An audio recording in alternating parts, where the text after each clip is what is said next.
Greetings, champions! It's me, Joel Clark, publisher of Lone Wolf Fist, and now soon-to-be publisher of the Lone Wolf Fist line. I've been working on some stuff. We crowdsourced a few things at the Fistiverse as to what we're going to work on next, and this is the royal we, just me. I'm the only one working anything. But actually, no, that's not true. Actually, a very talented web designer who's working on the official online character sheets for Roll20 and Foundry.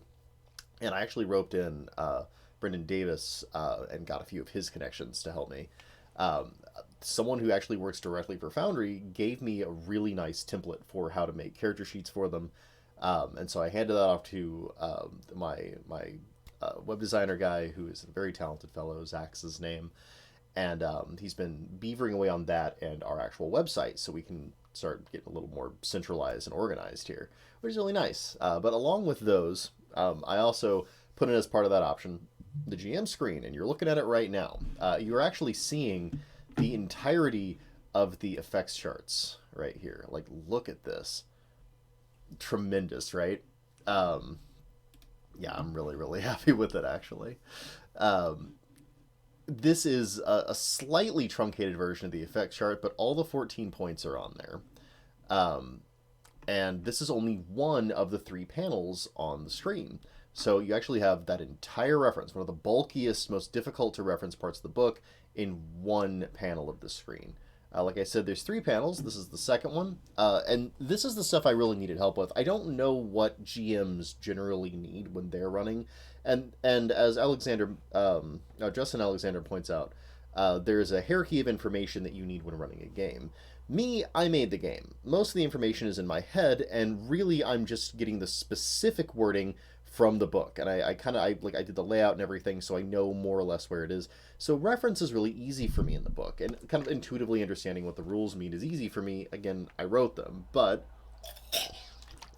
one of my biggest fears with this game was that since it was a big, complicated game, that I had to find a place for all the information that needed to be in there, and I also needed to optimize it in a way that GMs could very rapidly get to what they needed in the heat of the moment. And sometimes sacrifices had to be made. It wasn't clear where some rules were going to be, like the rules for starvation are in a weird place in the book, in my estimation, but they needed to be in the book, and there wasn't like a clean place for them, so I just kind of put them where they wound up.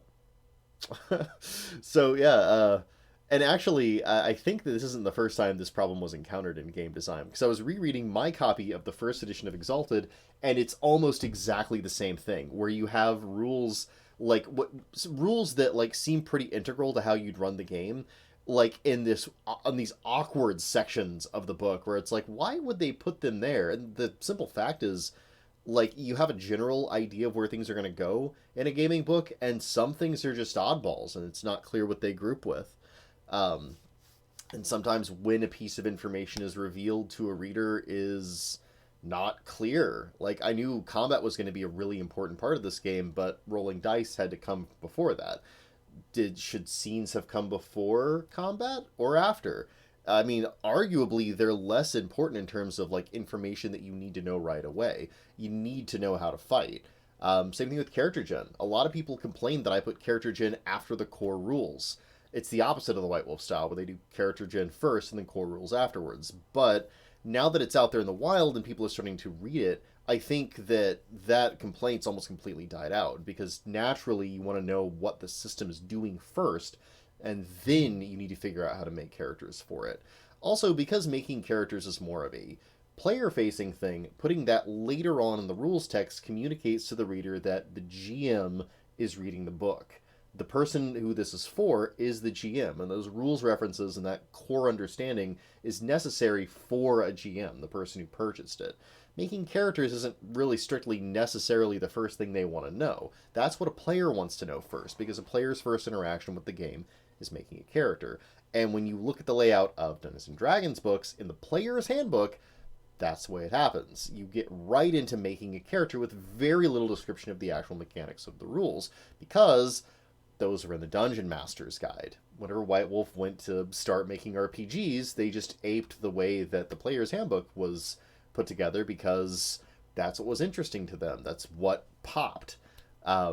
but there wasn't a lot of thought put into the fact that the people that are acquiring these things are GMs.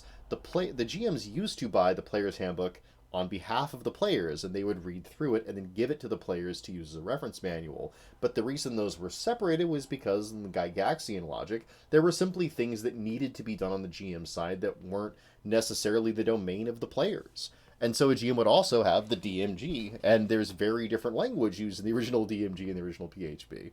So once you start studying these things, you find all these interesting little facts about them. I didn't mean to come here to tell you that. What I meant to come here to tell you was that I didn't know what to put on this. I wrote this book, and so I wasn't clear about where people were getting confused, what information they wanted to have right in front of them, what clarification would be useful to have as an immediate reference. And so these are the suggestions I got. I put in scenes, but scale was a reference I actually got a lot. A lot of people wanted to put a scale chart in there, so there's a scale chart there. And I'm looking at it now, and I'm realizing that I didn't... you'll note most of these are striped really nicely, but here I made a blunder, and there's two that are like the same color in a row. I shouldn't have done that. That's my bad. I can fix it, but yeah, this is a mock-up. I clearly, like, and some of them aren't quite aligned, right? There's a bunch of little things, and you'll notice on the next page there's a little blunder that I need to fix too. But this is a mock-up. Should give you an idea, and I've also put this up there on the Patreon for you guys to check out. This exact mock-up I'm looking at right now. I just made a PDF of it, and then I put it up on Google Drive. So there's a Google Drive link there. Check it out. Tell me what you think. Feedback is always super critical to making stuff. And nowhere more so than a place like this, where I'm actually in an area of ignorance. I just do not know how other people think when they look at my game. Because I'm me. I have the advantage of knowing everything about it. The movement zones and the falling damage were requested. The scenes weren't, I don't think, but I felt like these were a good thing for a GM to have as a reference, because they're a little bit unique to the way you structure the game, and this gives you a really brief way of understanding them. Also, this exercise gave me a chance to look at all of my core rules and look at the wording I use and how I introduced ideas, and harshly cut it down to its very most essential informational elements, and communicate that really directly. So I'm actually super happy with that, because you know me, brevity. It's all brevity. It's all cutting. It's all getting into the bedrock of things. I tended to pontificate, especially in the writing around things like scenes, and a lot of the extra words I was using weren't really communicating any information. With the benefit of having been away from the project for a little while and being able to look at it a little more objectively and think about it in terms of raw function, which I wasn't really able to do before, I was able to boil down a lot of the wordier elements into these beautiful, brief bullet points, which are so much easier to understand and communicate and use. So a lot of this is writing that's going to be in future core books. Like whenever we go to writing All Above Heaven, you're going to be seeing writing that's way closer to this. Single sentences, small amounts of words, a lot of unnecessary words cleaved out. It's amazing how much I had like little like with the or as such or like little nothing phrases like that I just cut out and just made the writing a million times cleaner. The steps of combat were requested. Here's those. Also, the types of actions during fights and the attack and defense modifiers, which are in the book. They're actually in a pretty good place in the book, but they're sort of sandwiched near some pretty big art, and I think that maybe people overlook them, or it doesn't really pop a lot, because they don't have like their own little call-out section. They're just kind of part of the flow of combat, and that's a big section, so I can see how they kind of get steamrolled over. Here, they're right next to the steps and the actions you can take. So you can move, attack, defend, you can do other types of actions. And then here's how the attack modifiers work. Here's everything that goes into them. Here's how the defense modifiers work and everything that goes into them. Nice and clean. And it's not very complicated. There's only 3 things that add to both, as you can see. But it's important to know that those are the limitations of what you add to it. Because I think a lot of people stack up bonuses that aren't meant to stack with the way I designed the mechanics.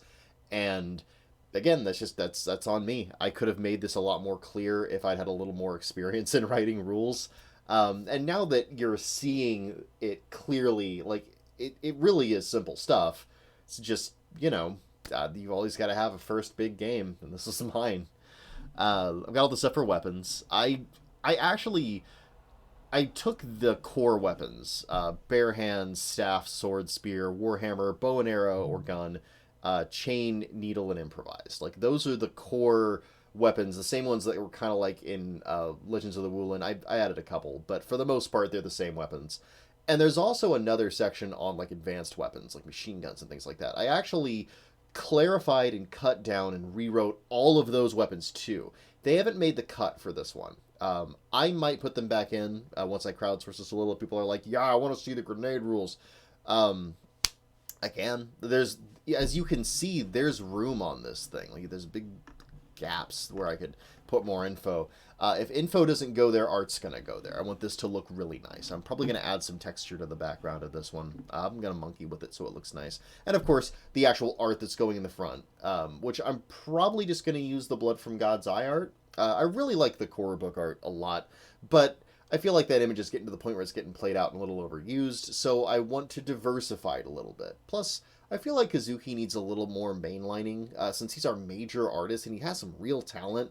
I'd like to get him a little more spotlight time, just because, like, I'm kind of amazed that he's not getting more offers for jobs, because, like, the dude knows how to do his stuff. He works quick, he works relatively cheap, and he makes really high quality stuff. So, yeah, I was thinking about just putting him on the cover of more stuff. I'm putting him on the cover of Blood from God's Eye, and using his art for the GM screen might be a good idea too. Also, it's beautiful art. It's formatted for it too.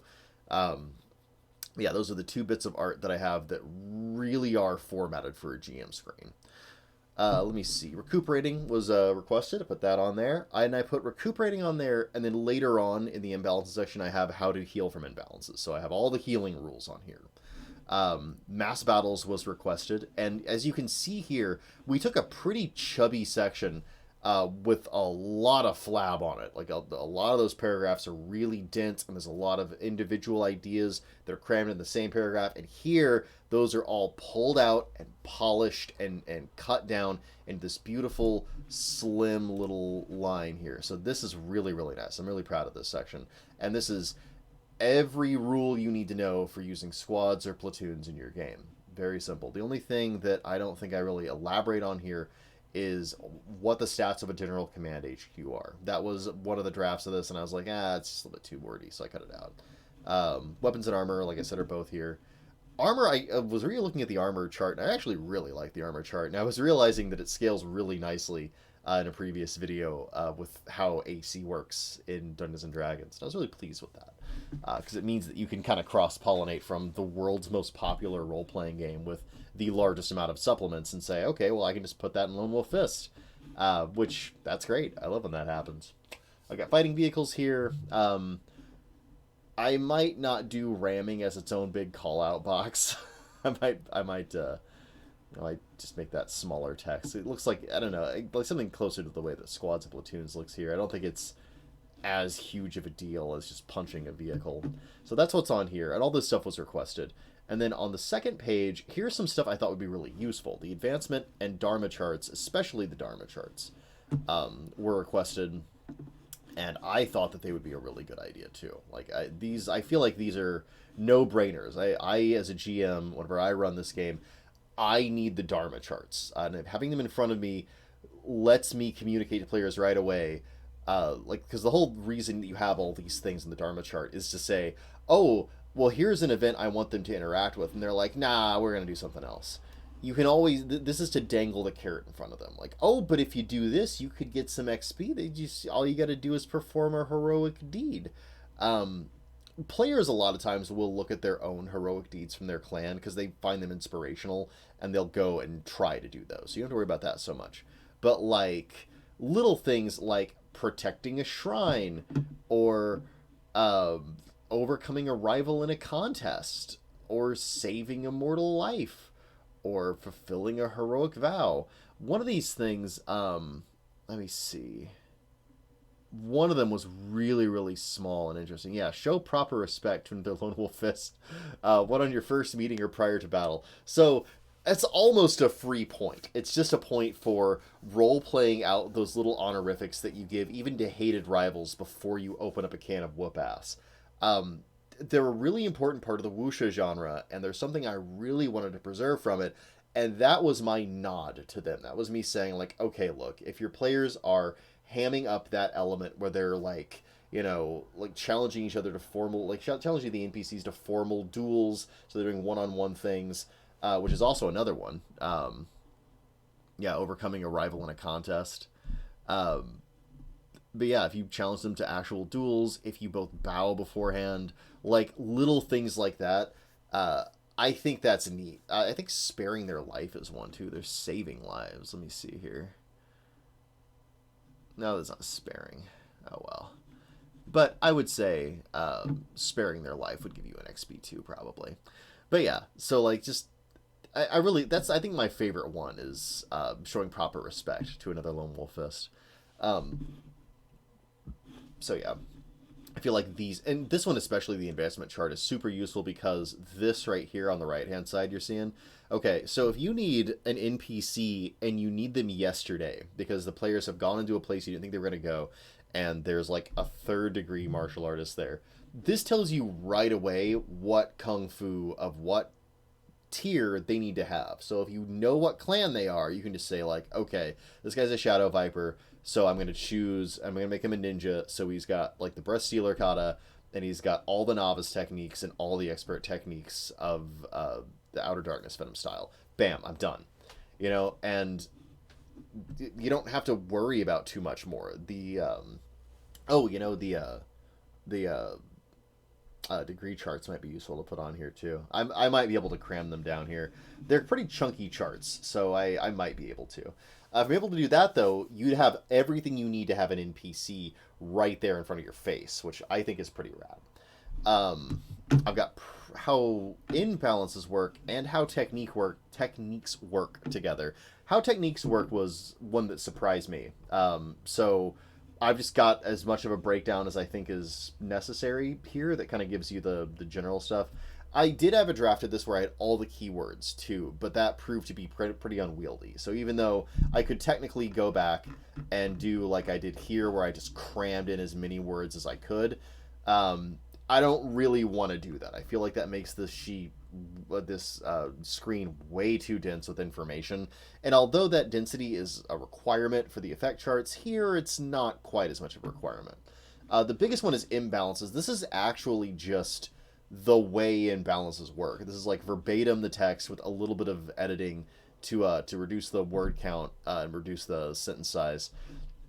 But yeah, this is like how imbalances work one for one. It's all of the information on imbalances. And I put it there because I think it's important to have that reference right in front of you. It's kind of an awkward section to reference in game, and imbalances are a weird piece of rules tech. I really love them, and I'm really glad that we ported them in from Legends of the Wulin, which is really where they shone the most. I feel like they were embedded in Weapons of the Gods, or the first time I encountered them anyway was Weapons of the Gods, and they really got developed in a really cool way in Legends of the Wulin, and I'm really glad they're in this game, but they're pretty strange. So I wanted to make sure that people A, knew how central they were to the game by making sure it was on the GM screen, and B, had a reference for them, so if they had any like real basic questions going in while they were running, they'd just be able to, oh, my imbalance is rank 4 and it's a chakra imbalance. What does that mean? Oh, okay. You multiply that by 3. That's your prana penalty if you choose to take that. Bam, nice and easy. Prana and prana flare, like generally how you recover prana and what happens when you flare, I put in. Again, that's an important part of this game. It draws in a lot of the reason that you have the flares is the same reason you have them in Exalted, which is it means that there's an upward limit on how much ass you can kick in a scene, and if you break that limit, you invite catastrophe. It makes you big and obvious, and there's not like Exalted sort of falls on its face when it comes to things like encounter charts and encounter distances, just because I don't think anyone involved really thought about the consequences of the scales at which things operate.